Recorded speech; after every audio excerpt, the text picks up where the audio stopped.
Well, it's a sitting week in Canberra. Time now to bring in our great political panel, Labor MP Andrew Charlton and Liberal Senator James McGrath. Great to see both of you.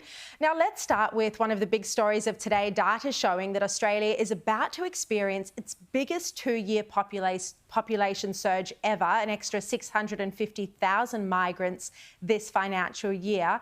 James, is this a good thing we're welcoming migrants back into the country after COVID? I think it's always good for Australia to welcome migrants. We are a country built on immigration. The question I've got is where are the migrants going to live? In Brisbane, the unit vacancy rate is less than 1%. I had a delegation of mayors from southwest Queensland meet with me today. One of the big issues in regional Queensland is the lack of housing. So if the migration does hit this level, where they're going to live and what money is being spent on infrastructure to make sure we're just not making traffic jams longer and train journeys longer. So you think we shouldn't be having this level of migration back in until we've got the infrastructure to support it, basically?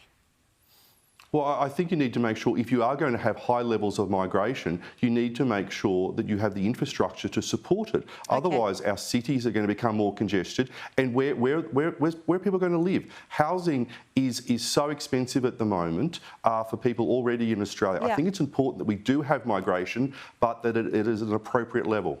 All right, Andrew, what do you think about this? I mean, there are, particularly your electorate in Parramatta in New South Wales, you know, people are struggling with the cost of living already. Do you think this is an appropriate level of migration? People are definitely struggling with the cost of living. The important thing to remember about the current migration levels is that we had a big slump in migration during the pandemic. Many fewer people were coming to Australia. And what we're seeing now is a little bit of catch-up. We're seeing more students come back, which is good for our university sector. We're seeing more tourists come back, which is good for our tourism and travel sector. And we're also seeing fewer Australians going abroad.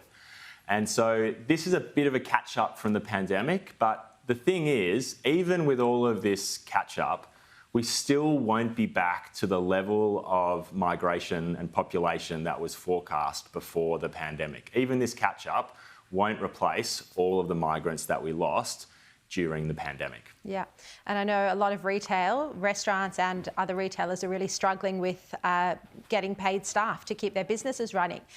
Now, what about this? Australia's lowest paid workers could soon be in line for a pay rise. Employment Minister Tony Burke has indicated the government will support a wage rise to keep up with inflation. Andrew, given the high rate of inflation, is this the right time to be lifting the minimum wage? Well, I'll tell you what, it's never the right time to let the lowest paid workers in our country go backwards in real terms. And with inflation still higher than we want it to be, if the wages of those workers don't go forwards, then they are really going backwards. Their wage is buying less at the shops because prices are high. And remember, in terms of inflation, which was your question, the RBA governor has said clearly that the driver of inflation is not higher wages. The driver of inflation is the war in Ukraine, it's the disruption to supply chains during the pandemic. And so inflation is not a problem that has been caused by higher wages. And so it's not appropriate to artificially constrain wages in a way that would mean the lowest income people in our society are going backwards. James, what's your response to that? The Coalition's position is very clear on this. We believe that the Independent Fair Work Commission is the appropriate body to set the minimum wage, and we will abide by the umpire's decision. So not a massive support. You're not saying there that, yes, the minimum wage should increase? Well, we believe in the independence of the Fair Work Commission, and the Fair Work Commission will come down with its decision, and we will support that. That's why it is an independent body. Okay, but you can still have a view, like Andrew Charlton just had, on whether wages should go up for lowest income earners, you know, and whether or not that would have an impact on inflation.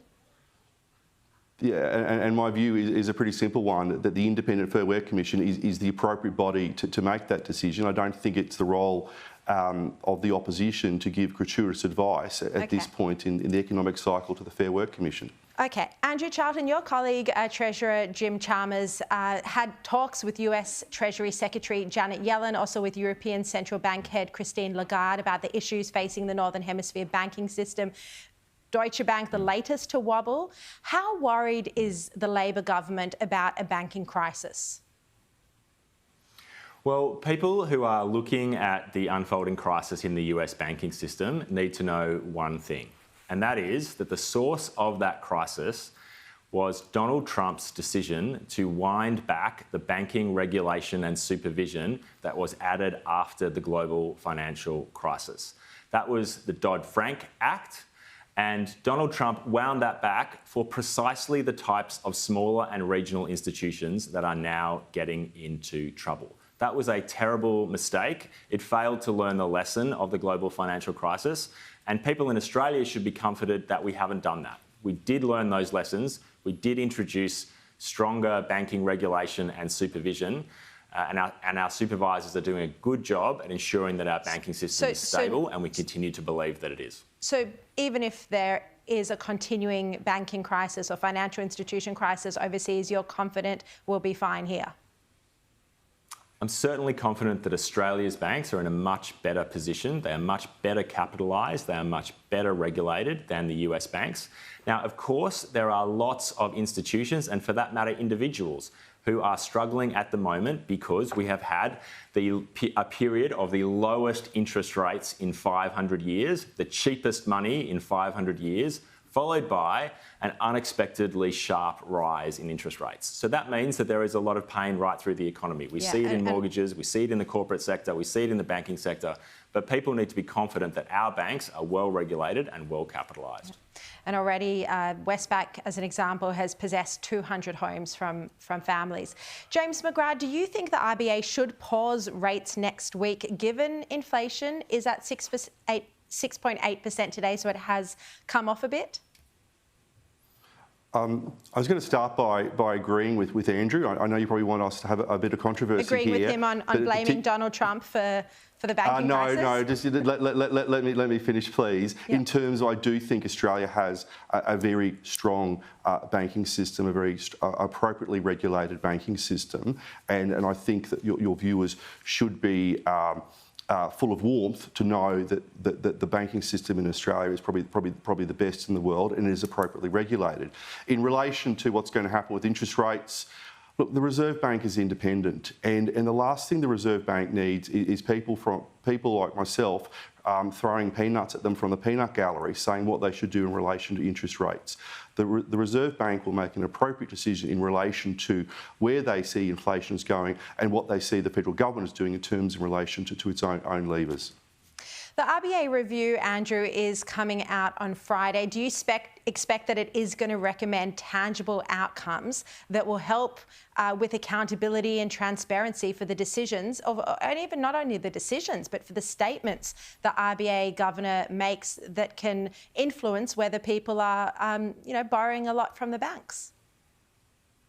Look, absolutely, and I think the terms of the RBA review are pretty broad. They go to governance, they go to operations, and I hope that review, will be looking at the broad suite of areas where the RBA has done a good job and areas where we can think about improving and modernising the RBA for the future, including the governance and making sure that the governance of the RBA is representative, that everybody can look at the RBA board and see a diversity of opinions, and people that are going to bring different backgrounds and experiences to decisions that affect people very greatly every day. So I think we're all looking forward to the RBA review, and it will... Even a union member, there's been some speculation that maybe someone like Sally McManus might want to be on the RBA board.